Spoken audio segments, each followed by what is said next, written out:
Everything that I've ever decided to do hasn't always worked, but it's always been actions. It's been moments in time that you make that split decision and something happens from that moment. What would the world look like if people felt like they mattered? Welcome to the Lead with Love podcast, exploring what it means to lead with love in business and life. I'm your host, Jada Selner, and in this show, I'll share meaningful conversations to help you, the creative, the entrepreneur, the world changer, reach more people, go after your dreams, and serve your community with love. I appreciate you joining me. Now, let's get cozy and start today's episode. If you want to build a satisfying life without sacrificing a paycheck, and you want to build a more profitable business without sacrificing your life, then this episode of the Lead with Love podcast is for you, because in today's conversation, I get cozy with my friend Scott Voelker, founder and host of the Amazing Seller podcast, which is a top-ranked business show where he helps regular, everyday people start and grow their own online business in e-commerce and really build a brand that lasts any economy downturn, just with all the shifts in the marketplace. And I love some of the strategies that he shares that still work for him today, that worked for him way back in the day. And Scott, he's a serial entrepreneur like me. He has built and helped others build 6- and 7-figure brands online over the past 15 years and has now taught and inspired thousands all over the world through his Take Action approach. And he has his newest book, The Take Action Effect: Proven Steps to Build a Future-Proof Business and Create Your Ultimate Freedom. Now, let's get cozy with Scott. Hello, Scott. How are we doing, Jada? We were both saying that it's hot. Yes. That's a good thing though, right? It could be snow. You don't know anything about snow. I know about snow, not where I am now, but everywhere that I've lived, my childhood was in California. Middle school was in Florida. I had a stint in Texas, then high school in Las Vegas, then LA for my college. I'm putting quotes around college because I was on the 10-year college plan and don't have a college degree. But you got the experience. Yes. And then Kauai. So I've lived in all warm, sunny places that don't have winter. Yeah, I grew up in upstate New York, so I know what snow's all about. Right. And that's why I moved. Yeah. Which is why we love to go, we love snow once a year for a fun cabin vacation.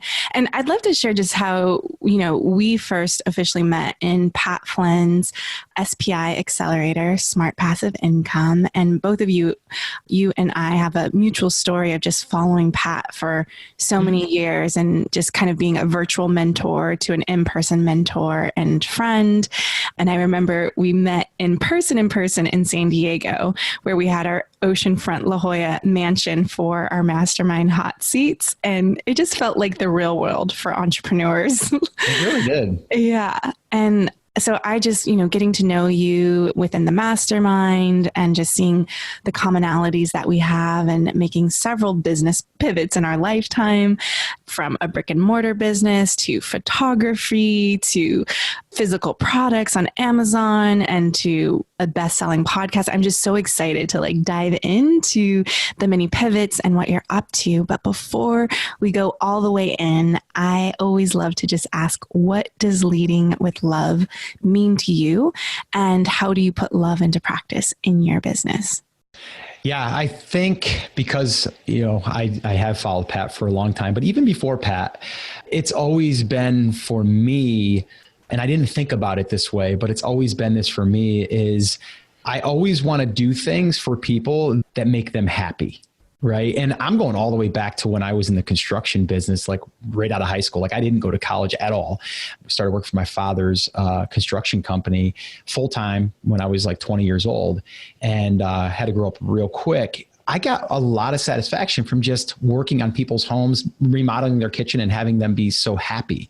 So I don't know. I've always gotten joy from just making people happy, whether that's now walking into a Starbucks and, meeting someone for the first time just randomly and making that person smile because you made a quirky joke, right? Like, so to me, that's what it means as far as like leading with love. And even in business now, even the more I get into business, I can just from all of the different things that I've done, and we'll talk about them, but everything I've ever done, it's always at the other side of it, it's always how can you serve that person?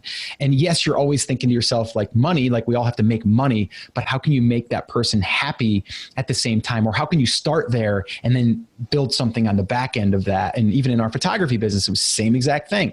So for me, leading with love is always about the other person. How can I make a bigger impact on that person and not really worrying about how are they going to pay me today? Yeah. Can you tell me a specific moment of when you felt that like I did my job and made someone happy? Oh, wow. Yeah. There's actually, and a lot of people would say like, oh, there's a few, like I've got like a lot. And the reason why is because my wife and I owned a photography business. And we were into newborns. We were into family photography. We're talking toddlers. We're capturing people's children's moments and freezing them in time. So we would see a maybe even like a week-old baby, and we'd have the husband there and the wife there, and we do the Ann Getty style. So like there's so many, we brought tears to people's eyes, right? Like that right there, like if there's anything I can like go back and look at, like that was a huge deal for us. And, I wasn't making as much money, then as I am now, but the same breath, I still feel I was fulfilled. And so was my wife. So, bringing those memories to those people. And we even have people now, I mean, I've been out of business for over 15 years, but I still have people that we know and that we run into or that we communicate with. And they say, I still have that picture of my daughter in the bathroom or, on the wall or on the piano. That's pretty cool. Yeah. With that time when you were doing the newborn photography with your wife, I know you have 3 kids now, yes. But did you have kids at that time? Oh yeah. They were our subjects in a sense. Like we would test everything on them. And yes, my kids now, they're like, oh my gosh, I can't believe that I let you guys do that stuff. Because we used to dress them up. And my wife was very, very creative, still is, but like the Huckleberry Finn, like the old fashionedy and out in the field with the wispy, grass and the fall time and the pumpkins and she really was awesome at that and still is. She got a creative eye. But yeah, my kids, and it's funny because my 3rd kid, who's 11 now, we found out we were pregnant with her. And that's what actually triggered us to say, you know what, we got to do a change again. Right. And we're talking like 11 years in, right? We're like, we got to do a little bit of a change. And the change was we needed to pivot out of the face-to-face photography into something we could do more online. And that was kind of like the wake up for us to kind of do something because we wanted to be able to have a little bit more freedom back, even though we got freedom after we got me out of my job. But now we all of a sudden felt like we were back into a job. Right. Isn't that fascinating how we can rebuild the golden handcuffs almost again and again in each business? We kind of learn a little bit more of what works, what doesn't. So I want to rewind a bit. Yeah. And I know that you worked for your dad's construction business and you had a dream of actually you taking over that family business. But after 18 months, you left. Yep. So tell me, how did you know it was time to leave that business and where were you going to next? Yeah. So actually it was, I worked for him for, I'm trying to go back exactly, probably 7 or 8 years. Oh, wow. Yeah. It was about that long. And I already had my daughter who's now 24, just turned 24. Isn't that crazy? I'm not old enough to have a 24-year-old. Mm-hmm. I got married young. I got married when I was 21. We had kids immediately. So that was our first. So, I had her and I started to realize I was the breadwinner now too. My wife had a really good job. Actually, she was going to college and then she left college to go to this. It was an electric company, that very successful company. And she was making good money back then. So she left her job to stay home with the kids, or the kid at the time. And then I said, I'll be the breadwinner, but I had to work a lot. So I was working 60 plus hours. I was manning crews, the whole thing. So I was barely home and I started to feel it. I started feeling, it weighing on me. And I felt guilty for not being there because I didn't want to not be there. And I think a lot of it has to do with my childhood too. I grew up My mother was a recovering alcoholic, but she was sober when she passed when she was 50. She actually was sober for 20 years. She battled depression and a whole bunch of stuff. So I went through a lot growing up, but I think that's also why I treasure the time so much with my family and with my kids. And that's why I wanted that, but I didn't know how I could do it. Cause I'm like, I'm not educated. Like I don't have an education. I know how to like build things and fix things and remodel and you're working with your hands. So I had the belief that I was going to own that company because my father kept saying, and he had a partner, but they were saying like, we just got to get you up to speed, then you can run the cruise and then we can grow and we can scale. And we did. We were at a $2 million company back, 20 some years ago, which was great back then. But I started seeing that the relationship with my father and his partner were not going well. It was like a bad marriage. He was bringing in people from his side of the family, and then it was starting to get really ugly. So I'm like, there's no way this is going to work. So I felt, what are we going to do? And I remember sitting down in the dining room. I can still see the room.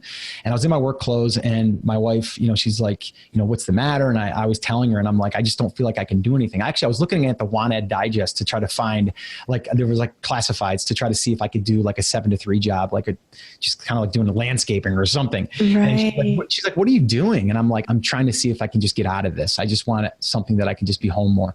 And she's like, well, why don't we just do something on our own? Why don't we just start our own photography business? And I'm like, yeah, it's like that easy, right? And she's like, well, I like photography. And I'm like, yeah, but don't you got to go to college for that? She's like, I don't think so. I think we just got to be, we got to take good pictures. So there was there really wasn't a lot of YouTube stuff back then. I mean, YouTube might have just been getting started. So we had to go to the photo lab and learn it through books and lighting books and posing books and all kinds of stuff. And I don't like reading, and I read. I still got my book on my bookshelf that I bought for learning Photoshop. It's called Photoshop 6, the Bible, and it's literally about 4 or 5 inches thick. And I read a lot of that to get up to speed, and I did. But it was that shift that was like, okay, well, let's make this thing work, or let's at least see if we can't create something on the side so I can work less and be home. And then after 18 months, we built up a clientele enough to where we were like, well, she came to me, she goes, we got to make a decision. Either you got to come home and help me with these sessions, or I got to turn people away and we're not going to be able to grow this business. And so November 1st, and it was actually the year of 9/11. It was the same year. And I remember it was that November that I left. November 1st was the day I left my father's company and we worked for ourselves. I never worked for anybody else since. Wow. Yeah. So that was the long-winded story on kind of how we transitioned into that. But then after 18 months, we built up a little clientele base. We holiday season's always the top season for photography. Let's just go at it hard. We'll bank a little bit of money and everything will be great. And kinda, but not 100%, but we still made it work. Yeah. And what did you say to your father when you left the company? Was there something specific that you said? Yeah. I'm glad you brought that up because, most people would be like, oh, what did your father say? My father was actually relieved, and he was relieved because he was staying in the company for me. And I didn't realize that. He was staying afloat because of me. And he was miserable in his own self because of his partner and where it was going. And he had no control over certain aspects because, they were 50-50 partners and it was just a bad marriage. So immediately after I gave my 2 weeks to his partner, I believe it was maybe 3 or 4 weeks, he walked out of the business and he handed the keys over to his partner. And he says, here, you can either file bankruptcy or we can just go ahead and you can have the keys and we're good.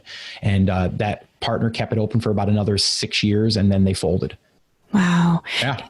It's so fascinating how sometimes when we grip and grasp and stay in something that, doesn't feel like the right fit anymore. And it's like, soon as we make that decision to release, it's a benefit for everyone. I notice that a lot of times, even when people are hiring or firing people, and they're afraid to let somebody go. But if it's uncomfortable for you, it's most likely uncomfortable for the other person on the other side too. Like we feel that, like if it's not a fit. So that's so powerful that you both were just relieved to let go and that you were brave enough to be like, I've got to build, another bridge, another way to spend more time with my family. And is there a piece of advice from, running a business that your father shared with you or that you learned from watching him? Yeah. Be careful with partnerships. I mean, seriously. And even to this day, I'm always questioning and making sure that it's the right fit, or even just an affiliate partner or whatever, right? Like, because, well, in our world, I mean, you could have someone that's promoting you as an affiliate or something and just not be the same messaging that you want to portray. So I'm very careful on who promotes me. But yeah, as far as like jumping in business with someone, like, you got to have a really good relationship, and you got to understand that, you know, you might have two different philosophies, and you need to know that before you actually go into business together. And I think that's a big one. My father and his partner got into business because they were both laid off from General Electric. And then they said, hey, I got a connection over here with, and they started out as like a window and door business, really replacing like storm windows and storm doors. And then they graduated into more of the remodeling and stuff. But they were just like, hey, I got a truck. I got a connection over here to this window place. Why don't we go into business together? Like, that's what it was. Like, they were just kind of doing it out of desperation. Right. And I also see the parallel in, you know, when we go hyper niche, when we first start out in a business, right? Where it's like storm windows and doors, and then like, oh, we'll remodel your whole house, which is something that I want to talk about a little bit later, but how you have kind of been known as the Amazon e-commerce guy. And then you're moving into like, not just this one piece of the puzzle of your business, but I'm going to help you build an entire brand that last and is future proof. So I just, when I see pictures in my mind, I just have to share it. But I love it. No, and that's why I love talking to you, Jada, because you can kind of dig in a little bit and you kind of bring things up. I love it. Yeah. So working with your wife, I know you guys have been married for over 24, 25 years. Yeah, just celebrated 25. Wow. A quarter of a century. That is amazing. I know it is. What did you find fun about being in a business partnership with your wife, and what were some challenging aspects? Yeah, it's funny because it's almost like the roles have kind of reversed over the years. When we got into photography, and I talk a lot about this because it's important, you know, when I got into business with my wife with photography, it wasn't that I had a passion for photography. I had a passion for getting out of my job, right? She had a passion for photography that also would lend us, you know, to get out of my job, right? And so I was really doing it for the, you know, really just the reward of getting out of my job. And then I soon found out that I really enjoyed what we were doing. Okay. And I wasn't the guy that was taking the pictures. I was more of the editing, learning that, the lighting, and I was more of the technical side of things. And then we also branched into video transfer stuff, and we can talk about that later. But she was really the one that people were coming for. Like, they were coming for Lisa. Scott was just the sidekick. You know, I literally was. I'm not even kidding you. I was the guy making the funny faces. I was the guy making the kids laugh. I was the goofy Scott. Oh, I want to go and see Mr. Scott. You know, I was the guy. So if I had my W-2, it'd be like, I make funny faces with kids. I make them smile so we can, you know, get good pictures. Like, that was it. And to be honest, at first I was okay with it. Then I started feeling like a little bit less of, because I felt like I should be the one that's driving things, right? And even though marketing side of things, that's where I really started to find that was my skill, right? That was my passion. I was like, how can I get more attention to our business so we can crush our competition here locally in a good, nice, friendly way? But like, how can we dominate our space to be, you know, really the ones that people want to go to? How can we build a wait list of people that want to come? And we can do Christmas pictures in July. Well, that's what I got good at. And that's what I got passionate about. And we did that. We would take, right now it's, you know, time of recording this, you know, summerish, but we used to take pictures right now for the holidays because people knew that we would fill up. We didn't have enough spots. So, you know, I learned a lot about going through this process in the business about myself too. Like, what am I good at? And I'd had conversations with my wife about it, and, you know, my wife and I have a really, really good relationship. We're like, we don't have big arguments. We don't have screaming matches, none of that stuff. You know, we do have different opinions sometimes, and, you know, hers might be stronger sometimes, or mine, or whatever. That's normal. But in the end, we both want to be together with our kids, and we want to do stuff that we really genuinely love. Like, period. That's like the end of the day. That's the answer. But I would say the challenge for me at that point was just being okay with being like, not the one that's taking care of my family as some would see it, right? Like, I was the stay-at-home dad, let's say, right? Yeah. And not that there's anything wrong with that, but, you know, I was raised with my grandfather being a farmer and having, you know, he had 9 kids, including my father. And, you know, it was like, you get up, you work, and that's what you do. And it's like, you're the man. And so I was raised that way.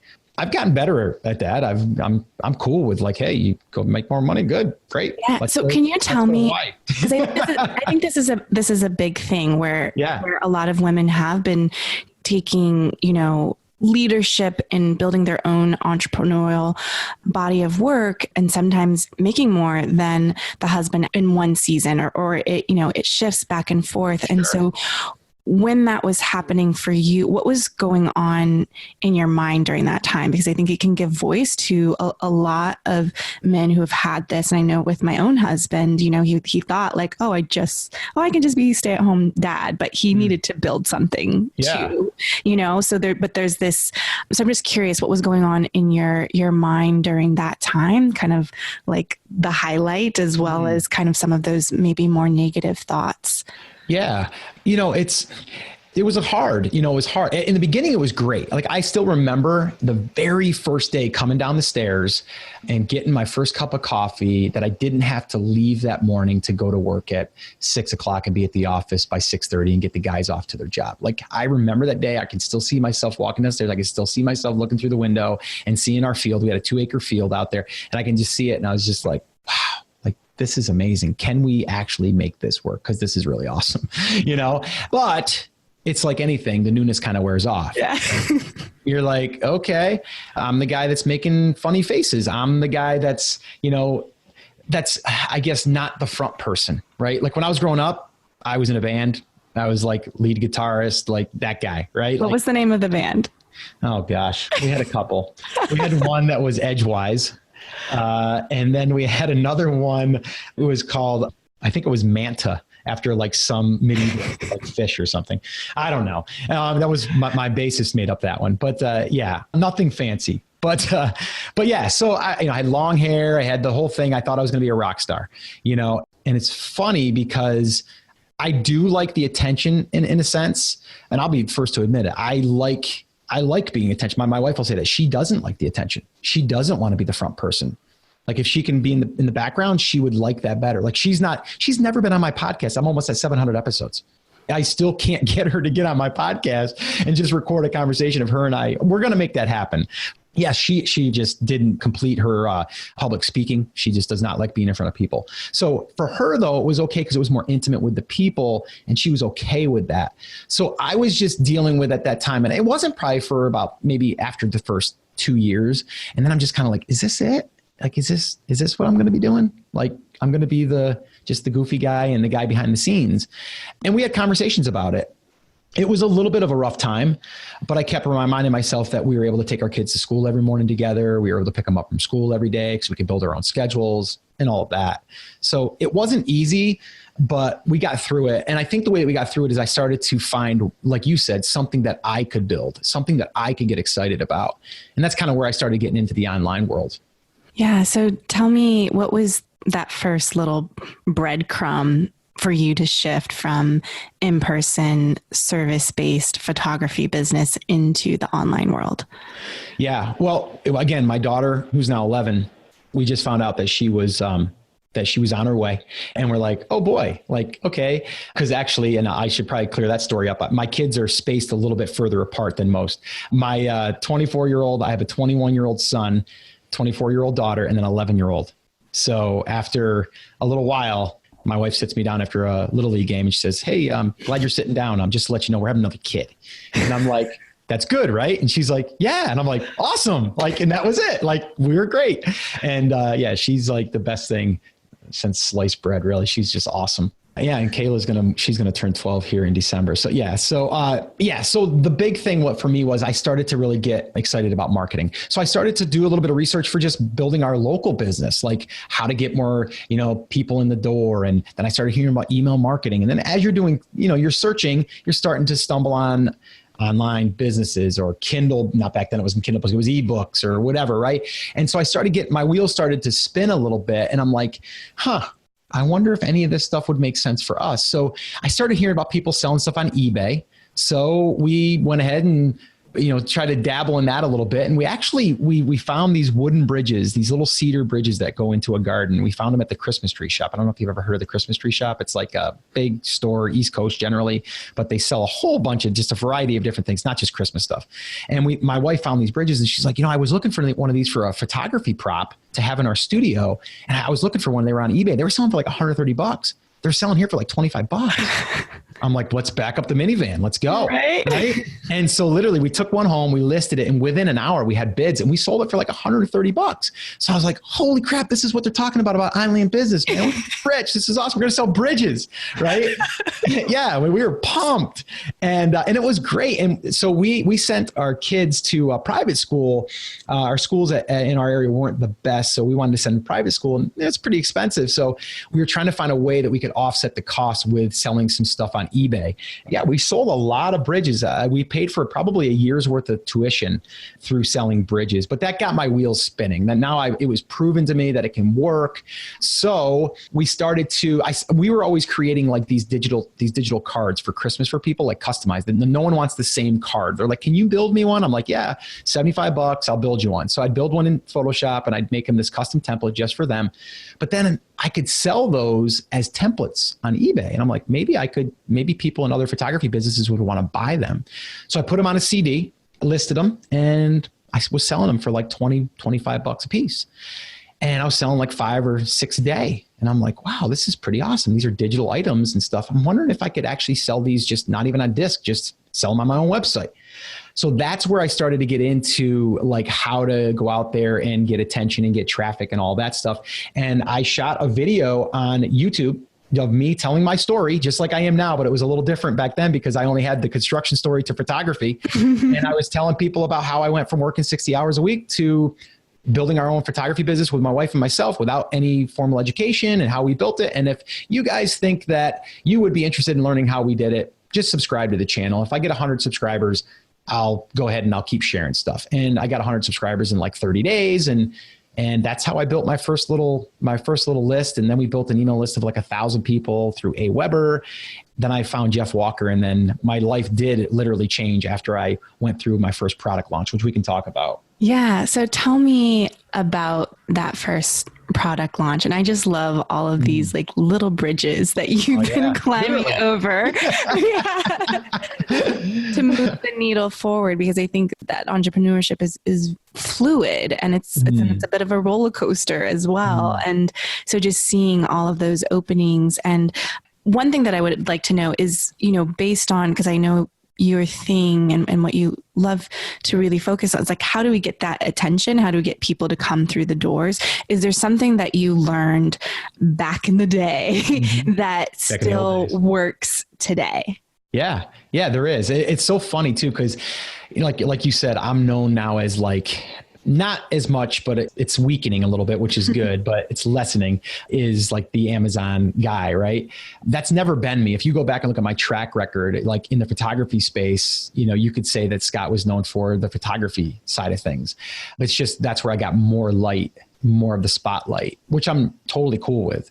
So things that I was doing back then was really the same thing that you do now. So everything that I've learned up to this point, I still go ahead and I use the same stuff. We just have different vehicles, different tools to do it. But it's really about getting the attention. And I'm really preaching on this with my own tribe and everything, is like, attention is everything. To me, attention is the new currency. Like if you have attention, you can pretty much do whatever you want. And I don't mean just go out there and, well, you could be evil if you wanted to, but I'm saying you could use it for good and you can create a business off of it. But it really comes down to understanding who the market is. Okay. Who are they? What do they want? What do they need? What can you give them in exchange for them to basically just follow you and to continue to follow you? And then eventually, what could you offer them for sale if there's something that you feel would benefit them? Like that is it. Like if you go back to photography, We were attracting people through we used to have these little gala nights for the private school where we would do a giveaway, and we would do these raffles in a fishbowl, and you take your name and email and you drop it in there. And then at the end of the night, we would pick a winner and you'd win a full photography session that was worth $300. Right. And so we would take those emails, I'd bring them home, we'd upload those into Outlook Express, and I would do blind copy to like 100 people. Right. And I'd say, here's the winner, but the other ones that didn't win, but you're still a winner because, we're going to give you 25% off your next session for the holidays coming up, right? And we would book that way, and we build that email list over time. I do the same darn thing right now with physical products, digital products. It doesn't matter. I'm just getting the attention of people raising their hand. They obviously want to win that thing, or they're interested in that thing because they had enough to write it down, and they actually physically wrote it down. I'm not even talking about going to a landing page. The same thing is now, like, what do the people want in your market? And then offer to help them for free. And then from there, you can communicate with them and help them along their journey. I mean, we've heard it 100,000 times, but it's the same that I was doing back in the day to what I'm doing right now. We're doing the same exact thing right now. I love the fishbowl example because it's so true. Yeah, you can see it too, right? You yes. see that fishbowl, drop those cards in there, put your name and your email. It's like the free lunch, like an opportunity to win a free lunch, or when people are, standing outside a restaurant giving you a sample of something, like here's something for free, or like Costco, right? Mm-hmm. Oh yeah. Why do they keep doing it? Because it works. It totally works. You're like, oh, I guess I'm going to go down and buy that now. Yeah.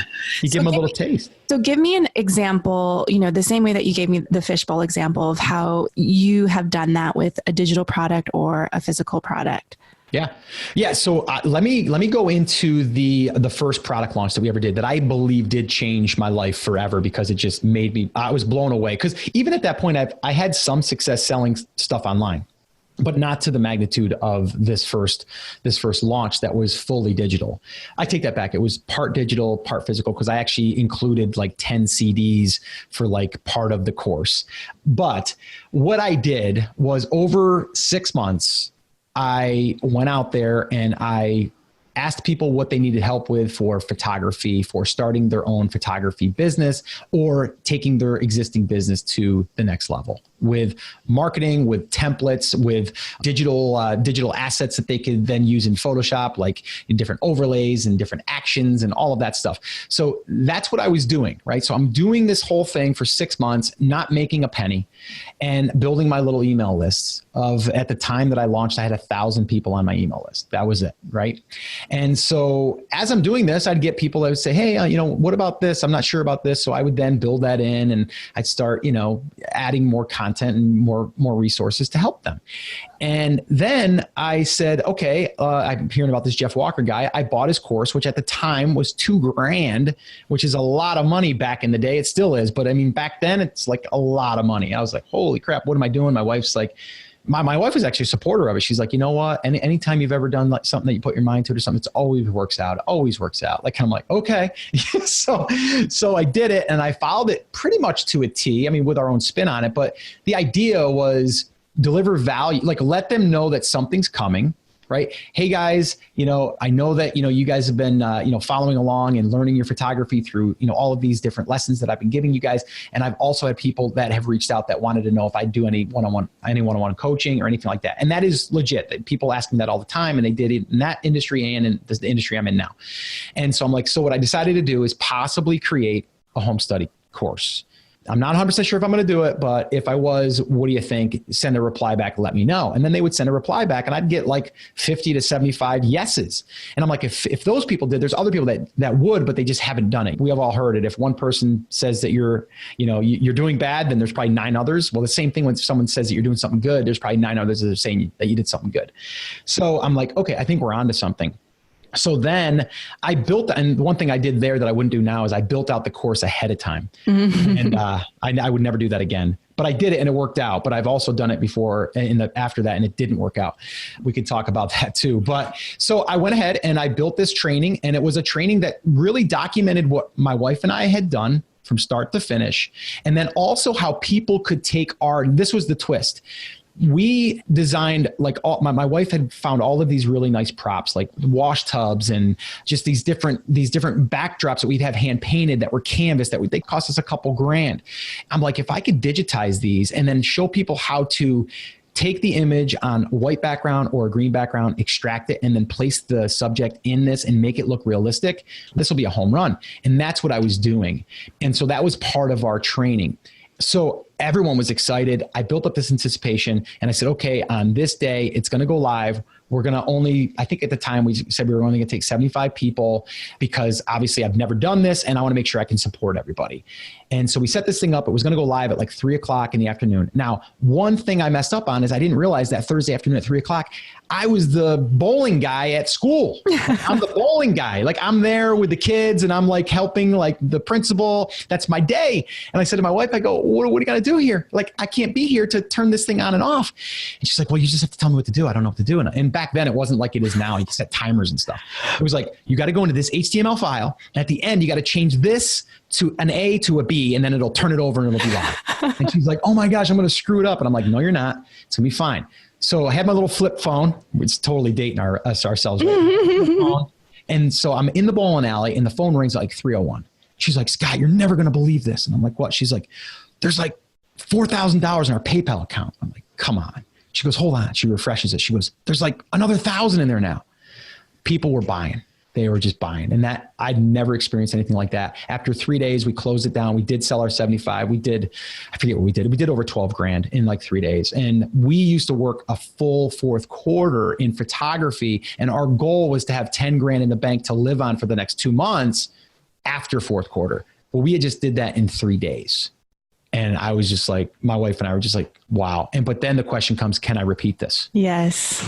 Can I do that again? Did lightning strike once? Will it happen again?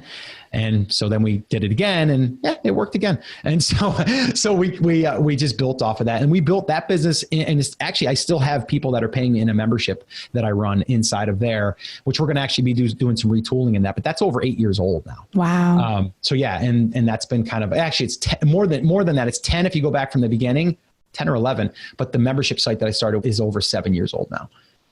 Yeah. And so I know that feeling of seeing the money come into your account so quickly. Was there anything that you did to celebrate, to kind of acknowledge that milestone? You're going to laugh, Jada. So I said, all right, tonight we're going to go get Subway. So, and it's not that we lived like on anything, but it was a busy day and the kids and stuff. I go, let's go to Subway. And the reason why I'm saying that is because I went into Subway and I'm sitting there with, I believe it was my son or my daughter. I forget now, but it was one of them. And we're sitting there and we're in line about 3 deep. And this guy ahead of me, and he forgot his wallet at home. He's like, I feel so embarrassed. I left my wallet at home. And this guy could totally afford it. I could tell like, he's not like, a guy that's going there trying to find get a free lunch. I walked up to him. I go, hey man, I got it. Don't worry about it. I'll cover it. I'm thinking I'm big shot too. I'm like, this whole thing. And I'm like, but I'm going to pay it forward. I'm going to give it. He's like, no, I wouldn't want to do that. I go, listen, I'll give you my number. If you want to send it, you can, but don't worry about it. Like, I'm not worried about it. I mean, you're talking like a $20, purchase. So, oh man, I really appreciate that. And that really felt awesome. Like that felt like amazing to me to pay for someone's meal, like him and his wife or whatever, $20, like Subway, like little, but so big to me. And it felt so good that I didn't have to like worry like about the next few months of like, are we going to be able to, manage with the amount of sessions that we have and balancing this and that. So yeah, that was pretty awesome. And it's bringing that full circle back to how you lead with love and wanting to make people happy. Yeah, no, it totally is. It's pretty incredible. So there's the journey. How many years have you been an entrepreneur now? Let's see. Probably I would say over 18. Yeah. 17, 18 years. Yeah. You're almost at 2 decades, Scott. And now that doesn't sound good though. Don't say that. I'm a young guy. Well, I love what my friend Jennifer Kim, she was on the podcast, but she talks about, I'm not a spring chicken, I'm a seasoned chicken. Yeah, there you go. Love it. I'm okay with that. Yeah. So you now have a top ranked business podcast called The Amazing Seller. I know you've had millions of downloads. Where are you at with We're that? approaching 14 now, 14 million. So it's pretty good. So just take me into the Amazing Seller podcast. And I know that there's one piece of, you wanting to shift the brand and the positioning, even with something that you've built such big momentum around. Yeah. But I'd love to just hear like what you think you've done really well and what you've tried that didn't work so well in terms of growing this podcast audience, and really what inspired you to create this way of serving in the first place. Yeah. Okay. So going into the podcast stuff. So, again, wanting to be a rock star, right? I like to be behind a mic and a guitar. So I'm like, podcasting, that's kind of like being like the front man. That's like fun. So, I mean, that was like, I would love to get on and jam, like just talking like we are right now. Like, I love this. This is like my wheelhouse.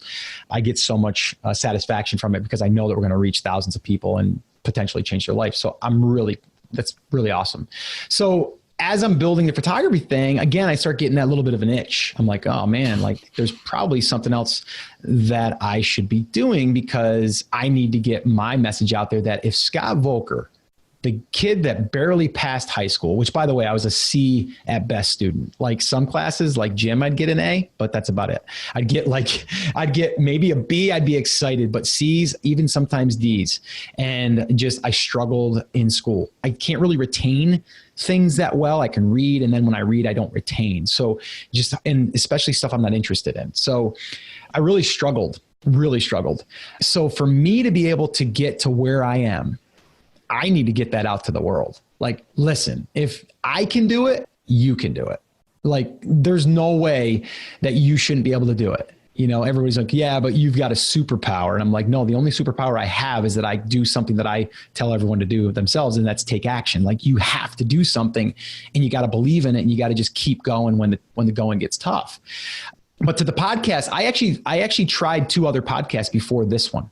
And I think people should be aware of that. Yeah. Right. I started a podcast with a friend of mine. We did like 6 episodes and I started a channel all about fitness because I turned 40 and I'm like, all right, now's the time. I'm starting to get through that little bit of a midlife crisis thing. And I'm starting to feel like I should be in better shape, this, that, and the other thing. So I dove into insanity. I got pretty good. I mean, I was pretty ripped, not to brag, but I was pretty good shape. And then I'm like, maybe this is it. Maybe this is my thing. I should tell people even though they're over a certain age, they can still do it.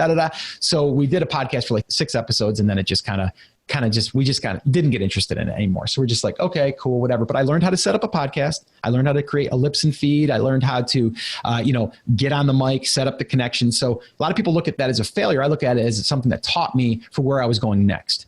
The next one was more on just a generic business one. Cause I'm like, I'm in the photography space. Photographers should want to learn about marketing.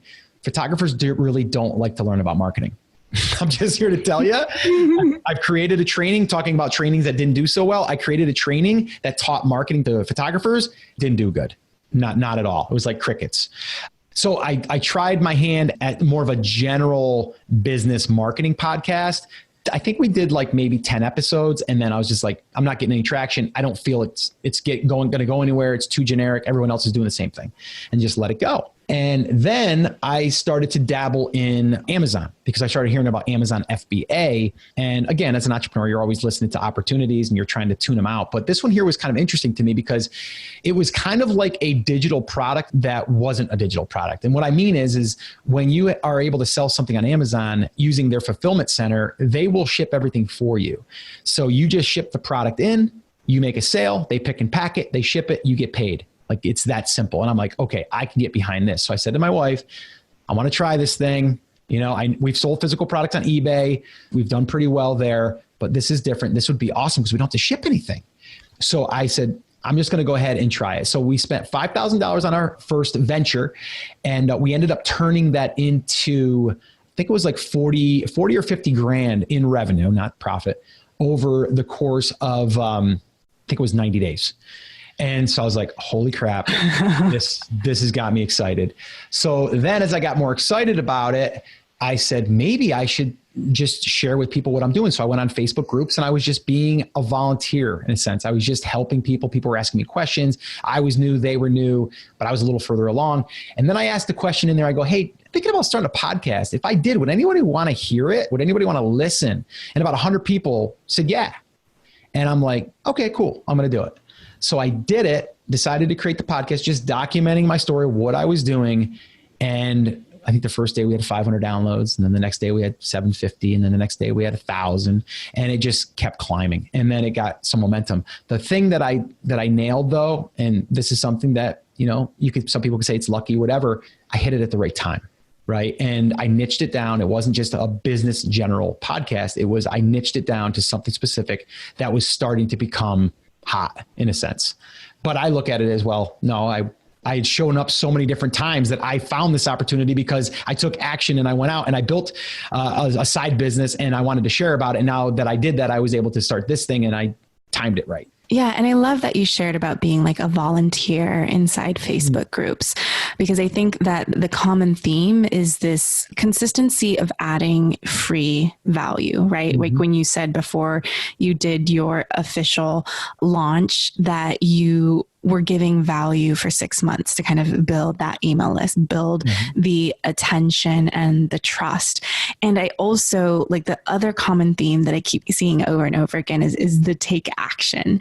And, that you kind of get piqued on something of like, oh, I want to try that. And then you don't just think about trying it. You actually do it and take action. And then you test it. And if you build traction, you stay with it. And if there is no traction, then you let it go. So I know that you have a book where you've bottled so much of this around the take action effect. Yeah. And so would love to just know if you could just tell me a little bit more about that and what's been exciting and challenging about the book writing process and kind of getting your process into a succinct way for people to actually take action in their own lives and businesses. Yeah. And I feel like you've been part of this writing experience and this, asking for feedback and everything in our group. And it's been amazing. It's funny because a year and a half ago, I didn't know what the book in me was. I knew there was one, I just didn't know. And it's funny, our mutual friend, John Lee Dumas, had asked me about 2 years ago. I was interviewing him on my show and he was like, so when's your book coming out? And I go, it's a great question. I know it's in there. I just don't know what it is yet. And then it just kind of hit me. I was like, wait a minute. Like I've been my mantra is kind of just like take action. And I'm looking at it and I'm like, every moment, everything that I've ever decided to do hasn't always worked, but it's always been actions. It's been moments in time that you make that split decision and something happens from that moment. I look at the time I met my wife, like I wasn't going to go out that night. She wasn't going to go out that night. Both our friends dragged us out, which they didn't know each other. And then we met and then we got married like a year later. Like it never would have happened, but that one moment changed everything. And I think we all have that. So I think after I've gotten to this point in my life, I'm like, well, wait a minute here. If you go back and you trace everything back that I've done, you can kind of see how it all kind of led to where I am and where I'm going. And that all happened from action steps. And so I look at it as it's the overall effect that is created by those actions that you've taken. Right. And so the stories that I tell in the book, they're really to then also get you to uncover yourself. And, some people that are going to read the book are like, well, I feel like I'm stuck in corporate. I've worked myself up this ladder where I'm where I am and I don't want to go backwards. I've got so much time invested, but I'm so miserable. That's who the book's for. The book's for someone that feels like they don't have the skill set to go out there and create the business that they love. Right? It's there to share my stories as inspiration, but then also to allow you to start building the business that you could be behind. And I share other people's stories in there as well on how they've done it. But then also we go into really unpacking you so we can really build the perfect business for you to go out there and create an income that is going to support your lifestyle so you can have flexibility and all of that stuff. But a lot of the front part of the book is getting the mindset right, because I think that is a huge component for a lot of people that it gets overlooked. It's just like, well, show me the tactics. It's like, well, the first part is we got to get the mind right. And people lack confidence because they've done something in the past and it didn't work out. But the one thing I would say for anyone listening right now, you've done something in your life that you've been great at, that you've succeeded at. And you probably doubted yourself before you did it, but then you did it and you succeeded. It could be when you were in high school and you went out for track and you won that race and you prepared so hard for it, but you were so nervous about it. You did it, you won, you felt awesome. We forget about those things. There's nothing different in what we're doing right now. You're still out there, competing in a sense with yourself, but really proving it to yourself. And even if you failed at something, or I don't look at it as a failure, but if you've done something that didn't work as planned, it's okay. You've learned from that. Take that, moving on to the next thing, but just keep moving, keep taking action, and those moments will appear. And when you act on those moments, that's where the effect happens. I love that. And I love the idea of even brainstorming, what are moments where you accomplish something, and then look at like, well, how did you feel before that actually happened? So like for me, I was thinking about, when I spoke at World Domination Summit and there was 3,000 people, but like preparing for it, I was so nervous. I was, just like reaching out to everyone. What does this talk about? What am I trying to say? But like I'm on the other side of it. And it's created so many opportunities for me. So I think that's a really powerful exercise for someone to remember or brainstorm a couple of moments where they have had really great accomplishments, and then look at like, well, how did you feel before you actually did it? It's huge. I'm glad that you shared that as well, because I think we all have those. You're fearful. I have one all the way back to when I was like 12 years old, turning 13, and I wanted to try out for the next level baseball team for like the 15-year-olds. And my father was like, you should do it. You should do it. You should do it. And I'm like, I don't know. And I did it and I made it. And then when I made it, I felt like I didn't belong. I didn't fit in and I was going to quit. And he's like, no, you don't quit. Like, we don't quit anything. He's like, you're going to finish this year out. If you don't want to go out next year, that's fine, but you're not quitting. And I stayed, and I'm so glad that I did, because it opened up more opportunities for me to play, continuing through my high school career. And I had great friends. But if I didn't go through that experience, and if I didn't have a mentor like my father to push me, who knows, but yeah, there's so many things that we can all go back on and give ourselves credit. Like, we don't give ourselves enough credit. And I'm guilty of it myself, even to this day. Like, I don't feel like I've got anything special. Like, I don't think that I'm any different. And everyone's like, coming up to me and they're like, you're the guy I listen to get me motivated. You're the guy that keeps me like knowing that I got to keep moving because it's right around the corner. And when things get hard, you just got to keep on. And I'm like, okay, I don't feel like I'm like that. And they're like, the energy. So I don't feel that I am that, even though people tell me it. I still feel that. Right. It's that imposter syndrome that we all have, even with the seasons of business, the success, the downloads, all of the things that you've created. It's like you're still just you to you. Yeah.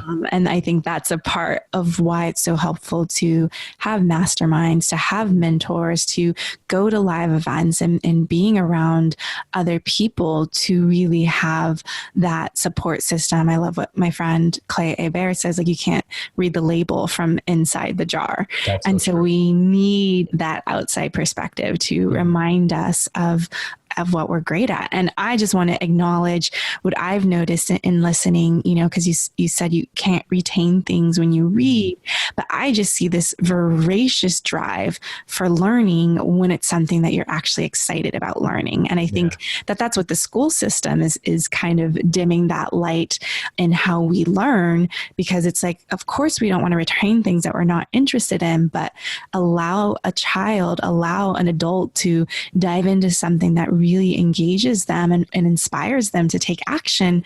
They're going to read the entire book. So you read an entire book learning how to edit videos, and do you know what I mean? So you can retain that. Things. Yeah.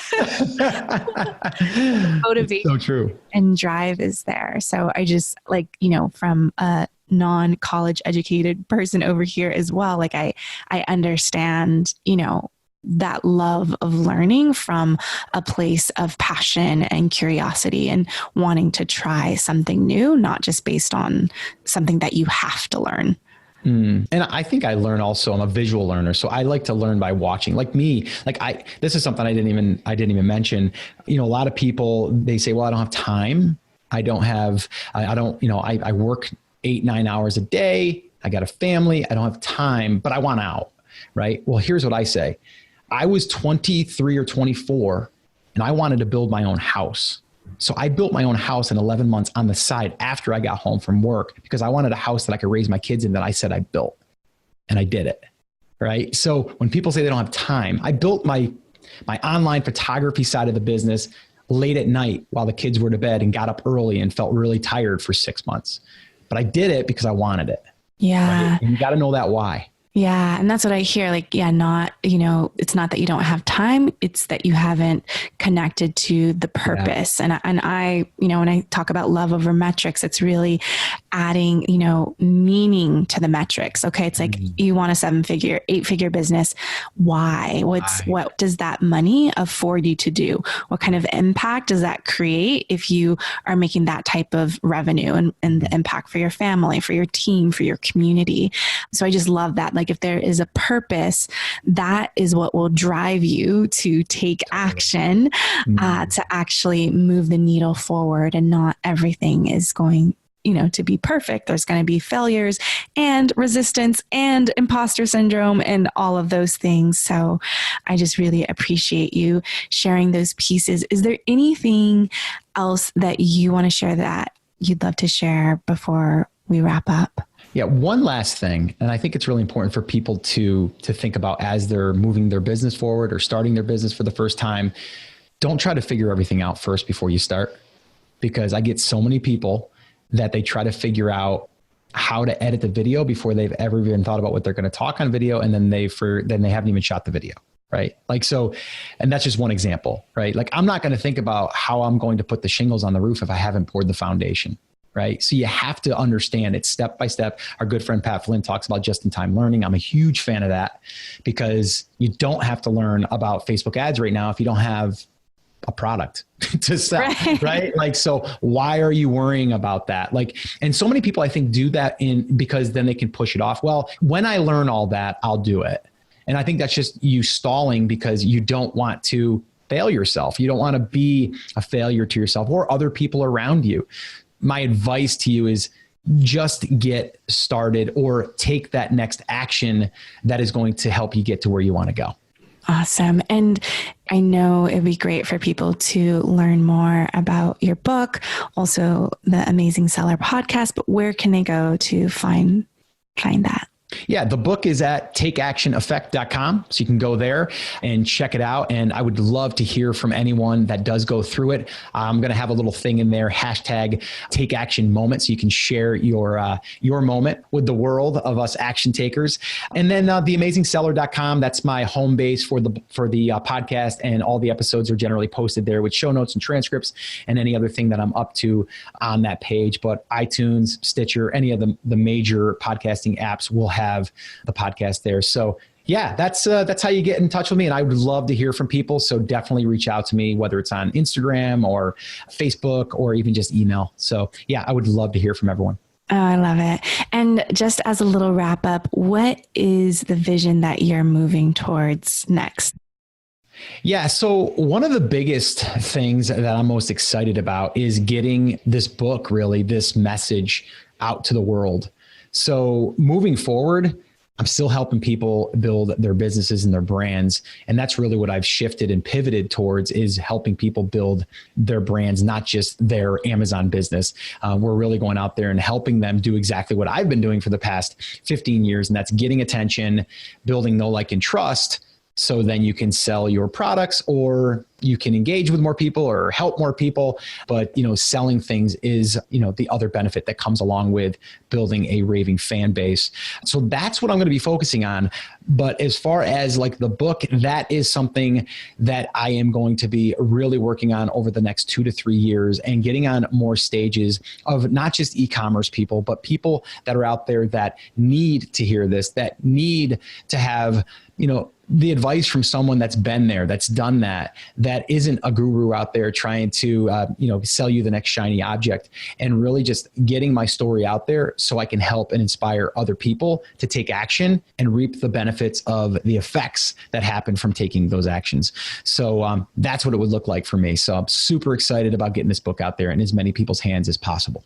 And thank you, Jada, so much for having me on. I truly appreciate it. I appreciate you and everything that you're doing. I love that. Your message, your passion is just awesome. And I'm so glad that I was able to meet you over the past year and get to know you even better. So thanks again for having me on.